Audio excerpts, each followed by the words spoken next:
If you're in debt, you probably heard of the debt snowball and the avalanche methods. Both have been proven to help pay off debt faster. But which one's better, Avalanche or Snowball? So by the end of this video, you'll know exactly which debt strategy will help you save the most money and get out of debt faster. By the way, I'm Sam Kwok. I'm a certified credit counselor and a certified financial education instructor. My brother and I have been helping people implement various financial strategies since 2015. So finance is all I've been doing for the most of my adult life outside of my military career. With that said, we're comparing two of the most effective debt payoff strategies, the Snowball method and the Avalanche method. We'll break down how each method works, compare the pros and cons of both strategies, and help you decide which one is better for your situation. And I'll even have a free AI calculator that you could use to determine which could be better for your situation. So let's go and first start with the debt snowball method. The debt snowball method was popularized by Dave Ramsey and is all about creating quick wins to build momentum. So here's how the debt snowball works. Step 1 is list all of your debts from smallest to largest and ignore the interest rates for now.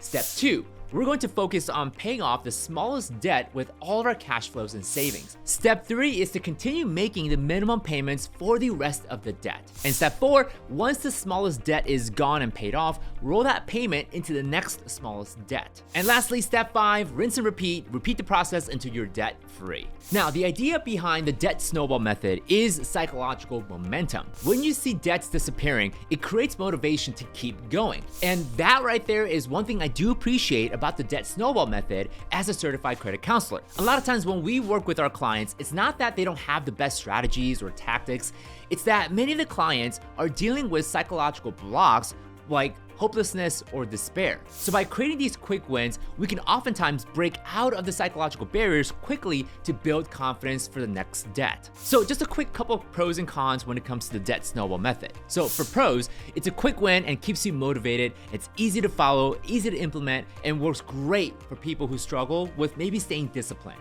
But the drawback to the debt snowball method is that it's not the most mathematically efficient in terms of saving money. And you might actually end up paying a little bit more interest over time compared to the avalanche method in many cases. And so I'll show you why in just one sec, so hang tight. Now, let's go and look at the flip side, the avalanche method, which takes a more mathematical approach, focusing on paying the least amount of interest possible. So here's how the avalanche debt payoff works. Step 1, list all of your debts from highest and lowest interest rate. Step 2, we're going to focus on the highest interest rate debt first, pay that off first with all of our savings and cash flow. Step 3, continue making the minimum payments on all the other debts as usual. Step 4, once the first debt is paid off, roll that freed up payment into the next highest interest debt. And of course, lastly, step 5, repeat the process until you become completely debt free. Now, from purely a mathematical standpoint, the avalanche debt payoff method actually saves you the most amount of money over time because it eliminates the high interest debt first. In other words, we are removing balance and time away from the most interest expensive debt. So this is particularly great if you don't have psychological blocks or barriers, but rather you're simply looking for ways to optimize for the most tactically effective solution. So I could see someone who has a stronger emotional intelligence and discipline, the patience, as a better fit for the avalanche strategy. So just like what I did with the debt snowball, here's some pros and cons when it comes to the avalanche method. Number 1, as far as pros, is that it saves you most amount of money when compared to the debt snowball. Number 2 is that it gets rid of the high interest debt faster, therefore saving you money, which means that it's mathematically most efficient. However, the drawbacks to the avalanche method is that it does take longer to see your first debt disappear, which could be discouraging, and therefore it takes more patience and discipline to actually see results. So it comes down to this. Which method should you use, the debt snowball or the avalanche? Now, I would choose the debt snowball method if you have the following.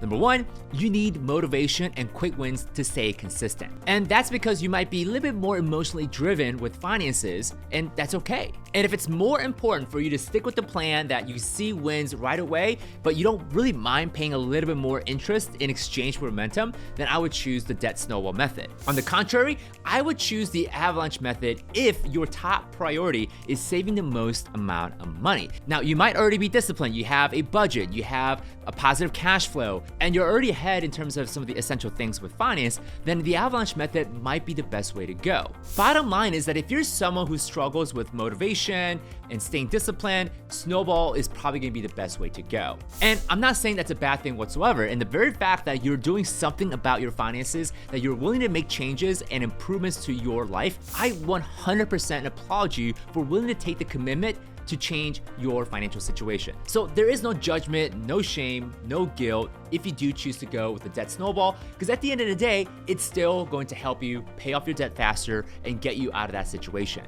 But if you're disciplined and patient enough and want to save the most amount of money, the Avalanche method is going to be the best option. Now, onto for some fun. I built a free AI calculator that you can use to compare the savings for both scenarios. So check this out. Okay, so what you're looking at is the AI calculator to help you determine which strategy might be better, debt snowball or Avalanche. So the AI chatbot is first asking us what our monthly income and expense is. So as an example, let's say $10,000 a month for income and $8,000 a month for expenses. And again, this is just a hypothetical scenario to show you how the calculator works. Then the AI is going to ask you, okay, great, we have a $2,000 cash flow. What are the debt accounts that we want to pay off? So let's say I'm working with, 5 different credit cards. 5 different credit cards. All right. And of course, the AI is asking me, interest rate, current balance, minimum monthly payments, type of debt, loan terms, if assuming it's not a credit card. So let's say 5 different credit cards. I'm going to start with $10,000 balance at, let's say 25% APR. Then let's say next card is $5,000 at 23% APR. $800 at 20% APR. So is that 1, 2, 3?